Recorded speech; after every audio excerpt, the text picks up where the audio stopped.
تو اب دیکھنا یہ کہ فیصلہ اس کا صحیح تھا یا پہلے دو خلفاء کا. جب بنی امیہ کی حکومت ختم ہو جاتی ہے تو بنی عباس کا دور شروع ہوتا ہے، اور بنی عباس کے دور کا پہلا خلیفہ صفا، ابو العباس صفا، جب وہ تخت پہ بیٹھتا ہے تو وہ فدق اولاد فاطمہ کے پھر حوالے کر دیتا ہے. منصور دوانکی کا دور آتا ہے، وہ ایک بار پھر فدق اولاد فاطمہ سے چھین لیتا ہے. اس کے بعد اس کا بیٹا مہدی آتا ہے، وہ فدق بنی فاطمہ کے حوالے کر دیتا ہے. اس کے بعد ہادی اور رشید آتے ہیں، وہ پھر واپس لے لیتے ہیں. مامون الرشید اپنے دور میں فدق کو پھر واپس کرتا ہے، لیکن وہ فدق کو واپس نہ کر سکتا ہے کیونکہ معتصم اپنے دور میں واپس آ جاتا ہے اور وہ اس جاگیر کو واپس جانے سے پہلے پھر چھین لیتا ہے. پھر اس کے بعد مامون الرشید اپنے دور میں ایک خط لکھتا ہے اور اس خط کے ذریعے سے پھر فدق جو ہے وہ اولاد سیدہ فاطمہ الزہرا کے حوالے کر دیتا ہے. اور جو مامون الرشید عباسی نے خط لکھا وہ مورخ بلازلی نے نقل کیا ہے.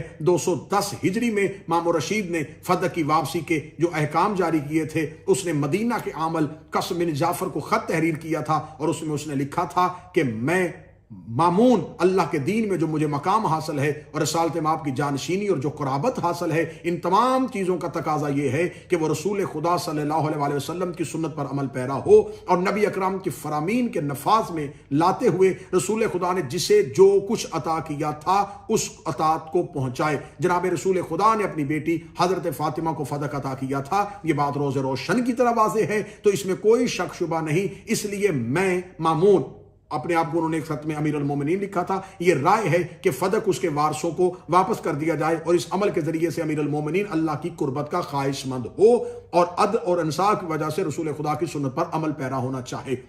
مامون رشید نے اپنے غلام خاص مبارک تبری کو خط لکھا کہ فدق کی مکمل جاگیر کو جملہ حدود کے ساتھ اولاد فاطمہ کو واپس کر دیا جائے. اب میرا سوال یہ ہے کہ یہ مختلف خلافتوں کے دور میں کبھی چھینا جاتا گیا، کبھی کسی ایک شخص کو دیا گیا، کبھی 3 حصوں میں تقسیم کیا گیا، کبھی اپنے تسلط میں لیا گیا. تو اب میرا اہل سنت بھائیوں سے یہ سوال ہے کہ آپ ہمیں یہ بتائیں. معذرت کے ساتھ جب یہ کوئی بھی غیر مسلم ہم مسلمانوں کی یہ تحریر یا یہ تاریخ پڑھے گا کہ مسلمانوں نے مطلب کہ بادشاہ تھے، اسلامی بادشاہ تھے اور وہ اپنے آپ کو خلیفۃ الرسول بھی کہلواتے تھے اور جانشین رسول بھی کہلواتے تھے، تو جب یہ غیر مسلم یا کوئی بھی دیگر مذاہب جب وہ دیکھیں گے یا پڑھیں گے یا سنتے ہیں ہماری یہ ہسٹری آف اسلام، تو وہ کیا اثر لیتے ہوں گے کہ اس جاگیر کو جس خلیفہ نے جس دور میں پہلے خلیفہ کے فیصلے کے برعکس کام کیا، تو پھر اگر وہ حدیث ٹھیک تھی تو انہوں نے حدیث کی خلاف ورزی کی. پھر ان کی خلافتوں کو آپ کیا سمجھیں گے؟ اگر ان کا فیصلہ ٹھیک تھا اور یہ جاگیر اولاد فاطمہ کے حوالے کرنے والے خلفاء ٹھیک تھے، تو پھر جس نے واپس نہیں کی تھی اس کی حیثیت شریعت میں کیا رہ جائے گی؟ آخری سوال یہ بچے گا جو یقیناً آپ پوچھیں گے کہ مولا امیر المومنین کا جب دور آیا تھا تو مولا امیر المومنین کے دور میں اس فدق کو کہاں کیا گیا تھا؟ جب امیر المومنین کا دور آیا تھا تو ہے جو عبدالوحید قریشی صاحب نے سوال کیا تھا کہ حضرت علی نے فدق واپس کیوں نہ کیا، اور کچھ یہ بھی کہتے ہیں کہ حضرت علی علیہ السلام نے تلوار کیوں نہ اٹھائی، یا مطلب کافی سارے سوالات کرتے ہیں. آئی تھنک اسی کا جواب دیتے ہوئے قبلہ علامہ رضالوی گفتگو کر رہے ہیں کہ جناب علی علیہ السلام تب کہاں تھے یا انہوں نے باغ فدق واپس کیوں نہ کیا. یہ تیسرے خلیفہ کے بعد دور آیا تھا، اور تیسرے خلیفہ نے جیسا کہ تاریخ میں نقل ہے کہ انہوں نے اپنی زندگی میں یہ فدق اپنے بھانجے اور اپنے دماد مروان کے حوالے کر دیا تھا. تو جب یہ مروان کے پاس آ چکا تھا تو اس وقت مروان کا اس پہ تسلط تھا، اور مولا امیر المومنین جب تخت پہ بیٹھتے ہیں تو مولا امیر المومنین کے خلاف ایک شورش برپا کر دی جاتی ہے اور قتل عثمان کی تحریک جو ہے اس کا الزام مولا امیر المومنین پہ لگا دیا جاتا ہے، اور مولا امیر المومنین کو قتل عثمان کا بدلہ لینے کی خاطر کبھی جنگ جمل میں روکا جاتا ہے، کبھی جنگ صفین میں روکا جاتا ہے، حتیٰ کہ امیر المومنین اپنا تخت حکومت اور پایا حکومت جو ہے وہ کوفہ منتقل کر دیتے ہیں تاکہ مدینہ کو جنگوں سے محفوظ رکھا جا سکے. اگر اس دور میں امیر المومنین فدق کی جاگیر کے قبضے کی کوشش کرتے اور فدق کو ان کے تسلط سے واپس لینے کی کوشش کرتے تو جو شورش علی پہ قتل عثمان کی تحریک کے صورت پہ چل رہی تھی وہ اپنے طور پہ زندہ کر دی جاتی کہ یقیناً علی جو فیصلہ کر رہے ہیں یہ علی کا فیصلہ. قتل عثمان میں بھی علی شریک تھے اور علی قتل عثمان کے بعد اولاد عثمان سے اور خاندان عثمان سے یہ بدلہ لے رہے ہیں. دوسری وجہ کہ فدق خالصتاً رسول خدا نے اپنی بیٹی فاطمہ کو لکھ کے دیا تھا. فدق کی اکلوتی مالکہ جناب سیدہ تھی. مولا امیر المومنین جب دربار خلافت میں آئے تھے تو بطور مالک نہیں آئے تھے، بطور گواہ آئے تھے. جناب سیدہ اس کی واحد گواہ تھی، اور جناب سیدہ جو مالکہ تھیں، جو اس جاگیر پہ قابضہ تھیں، جو رسالت مآب صلی اللہ علیہ وسلم کے حکم کے تحت جن کے تصرف میں تھا اور ان سے چھینا گیا تھا، وہ جناب سیدہ جو تھی وہ شہیدہ ہو چکی تھی، ان کو شہید کر دیا گیا تھا. تو جو مالکہ تھی وہ شہید ہو چکی تھی. اور اگر امیر المومنین تخت حکومت پہ بیٹھتے اور تخت حکومت پہ بیٹھ کے جناب سیدہ پھر امیر المومنین کو خلیفۃ المسلمین سمجھ کے یقیناً اگر سوال کرتی تو پھر علی بزور شمشیر بزور طاقت فدق کو واپس لے سکتے تھے. لیکن امیر المومنین کی خاموشی اس بات کی دلیل تھی کہ جناب سیدہ نے اپنے آخری خطبہ میں یہ کہہ دیا تھا خلیفہ وقت کو کہ اب اس بات کا فیصلہ اللہ کی عدالت میں ہوگا. تو جب مالکہ فیصلہ اللہ کی عدالت میں چھوڑ کے چلی گئی تھی تو پھر امیر المومنین اس پہ دوبارہ بزور شمشیر بزور طاقت اور اس فتنہ کے دور میں، اس شورش کے دور میں مختلف قسم کی تحریکوں کو اپنے خلاف سرگرم نہیں کر سکتے تھے. امیر المومنین نے پہلے خلیفہ کے دور میں جو قرآن بمطابق تنزیل تھا، یہ بات سننے والے اہل سنت یاد رکھیے گا، ہم شیعہ تحریف قرآن کے قائل نہیں ہیں، لیکن ہم یہ بات مانتے ہیں اور آپ بھی مانتے ہیں کہ آج کا قرآن بمطابق تنزیل نہیں ہے.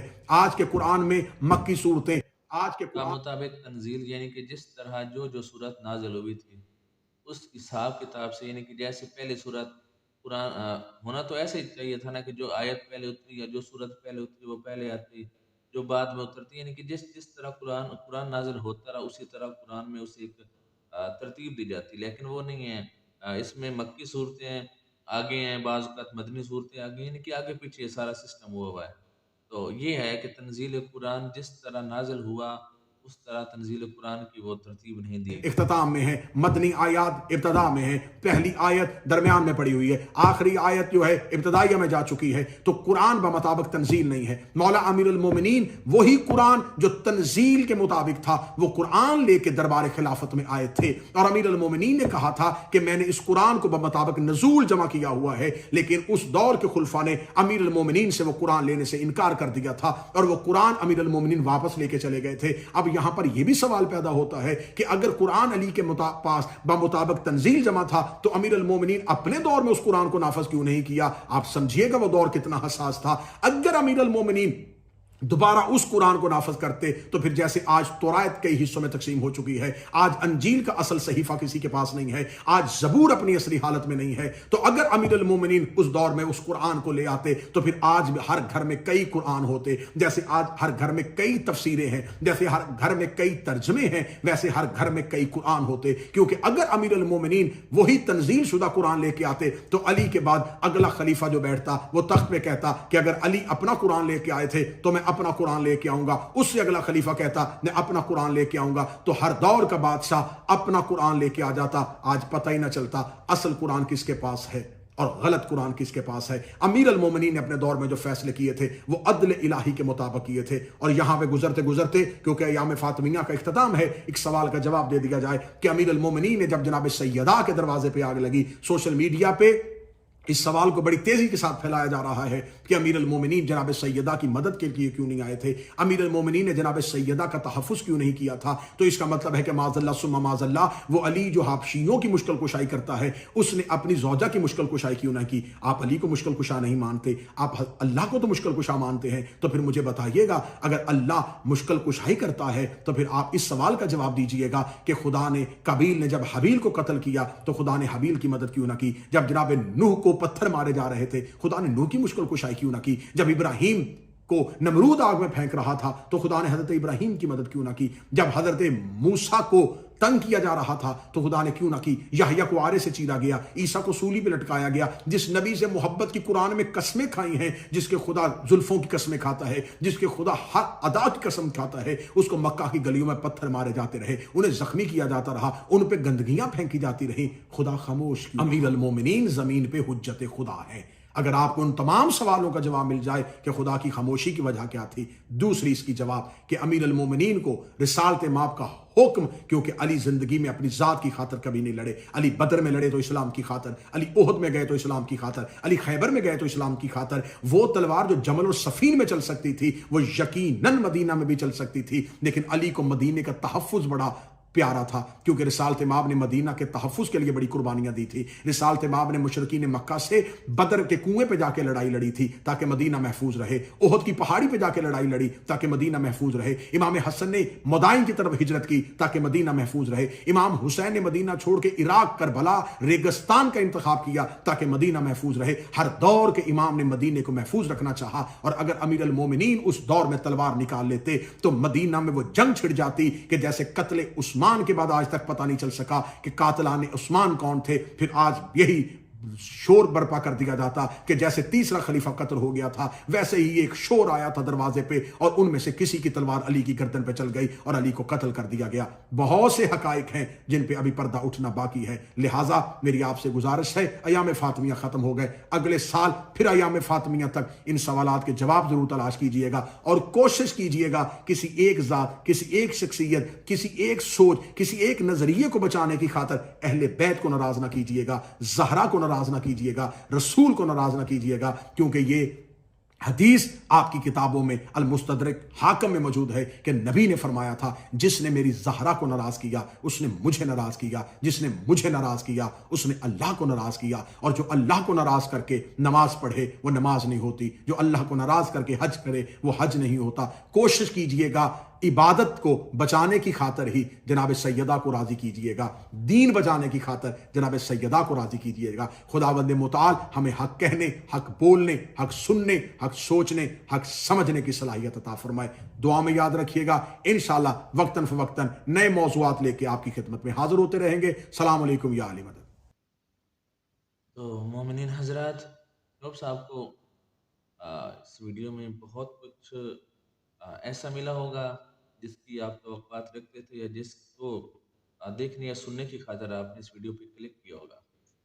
تو مجھے امید ہے کہ جو یہ سوالات کرتے تھے کہ مولا علی علیہ السلام نے باغ فدق اپنے دور میں واپس کیوں نہ کیا، یا جناب ہے زہرا سلام اللہ علیہ کے دروازے پہ جب شور برپا ہوا تو اس وقت جناب علی علیہ السلام نے اپنی زوجہ کا دفاع کیوں نہ کیا، مطلب آپ کے جتنے بھی سوالات تھے، جتنے بھی سوشل میڈیا پہ سوالات اٹھتے ہیں، خاص کر کے ایام فاطمیہ کے حوالے سے، تو ان کا جو ریپلائی، ان کا جو جواب ہے وہ آپ کو مل گیا ہوگا۔ دین میں کوئی جبر نہیں ہے، جیسا کہ قبلہ علامہ اشرف ظلوی بھی یہ فرما رہے تھے کہ آپ ایک فقہ کے ہو کے یا تعصب کی انک اتار کر ایک مسلمان، ایک مومن بن کر حق و باطل میں فرق جاننے کے لیے اگر آپ اس ویڈیو کو دیکھیں گے تو انشاءاللہ آپ کو اس سے ضرور رہنمائی ہوگی، اور آپ کو حق و باطل میں پہچان کرنے میں زیادہ وقت نہیں لگے گا۔